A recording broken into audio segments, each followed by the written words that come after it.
Good morning, everybody, and welcome back to episode 136 of Enter Crypto, where twice a day I keep you informed and fully up to date on all things crypto. If that sounds like something you'd be interested in, then subscribe to my channel. I put out a new video every 12 hours. So the story of the morning that I've found is from Wall Street Journal's opinion section. It's entitled "Why America Should Ban Crypto."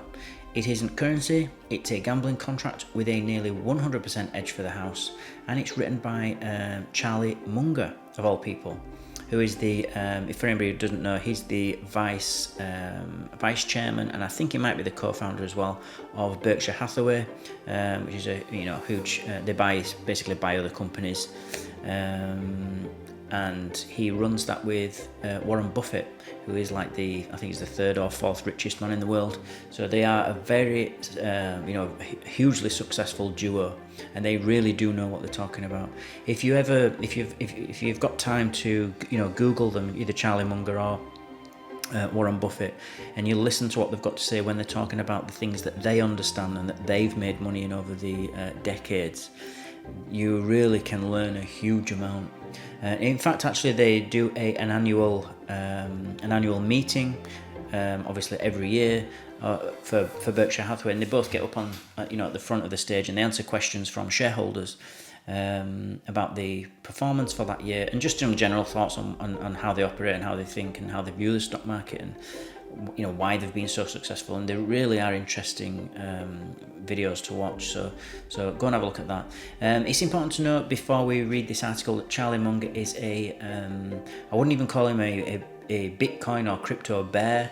I would say he actively dislikes it and thinks it's all some kind of massive Ponzi.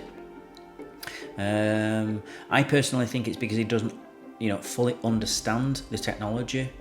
This guy is, although he's very intelligent, you can imagine, he's made a huge amount of money, and just to listen to him, he's very, very astute. But I think he just doesn't understand. When I listen to him talk about crypto, I just get the feeling he just doesn't understand it fully.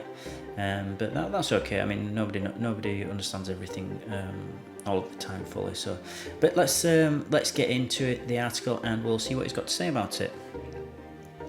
So, in the US, in recent years, privately owned companies have issued thousands of new cryptocurrencies, large and small.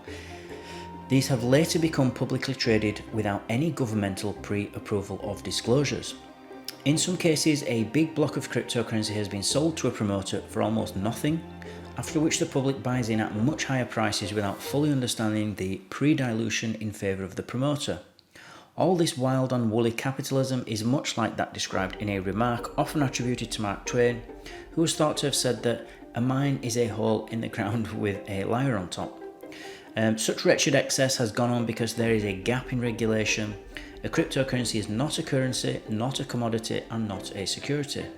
Instead, it is a gambling contract with a nearly 100% edge for the house, entered into in a country where gambling contracts are traditionally regulated only by states that compete in laxity. Obviously, the US should now enact a new federal law that prevents this from happening. Two interesting precedents may guide us into sound action. In the first precedent, the Communist government of China recently banned cryptocurrencies because it was wisely concluded that they would provide more harm than benefit. And in the second precedent from the early 1700s, England reacted to a horrible depression that followed the blow-up of a promotional plan to get vast profits by using slow-moving sailing ships to trade with very poor people halfway around the world. What the English Parliament did in its anguish when this crazy promotion blew up was direct and simple. It banned all public trading in new common stocks and kept this ban in place for about 100 years. And in that 100 years, England made by far the biggest national contribution to the march of civilization, as it led strongly in both the Enlightenment and the Industrial Revolution, and to boot spawned off a promising little country called the United States. What should the US do after a ban of cryptocurrencies is in place? Well, one more action might make sense. Thank the Chinese Communist leader for his splendid example of common sense. So Charlie Munger and Warren Buffett just really, I mean, you can tell in this article, they really dislike crypto.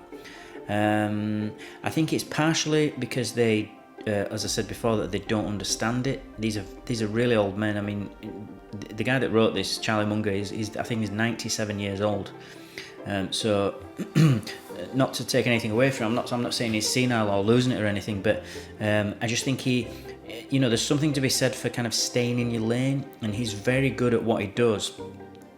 And as obviously he's a multi-billionaire, but I think he's kind of stepping out of his lane here and sort of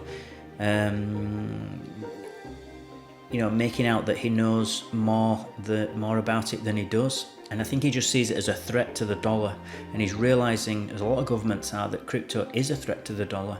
In fact, it's a threat to all government currencies, because it takes away the monopoly that governments have had over currencies for hundreds, if not thousands of years.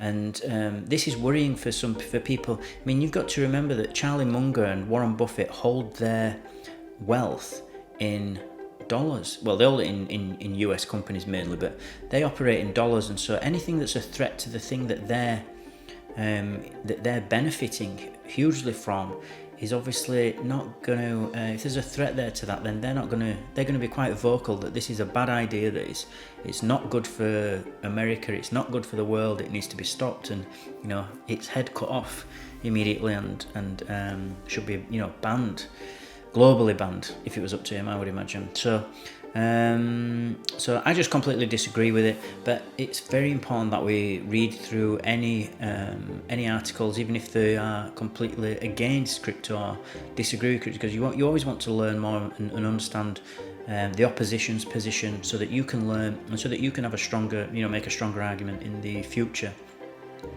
So another interesting article. I love reading these opinion sections. I think sometimes they're better than reading the actual news, because you actually learn something, and especially when it's something from somebody so respected and well known as Charlie Munger. So that's what I've got for you this morning, guys. Thank you for listening. Thank you for watching. Remember, everybody, to please subscribe to the channel. Join my team, and I will keep you updated on all things crypto every 12 hours. Smash that like button, of course, if you feel you got value from this video, and I'll see you all in 12 hours time.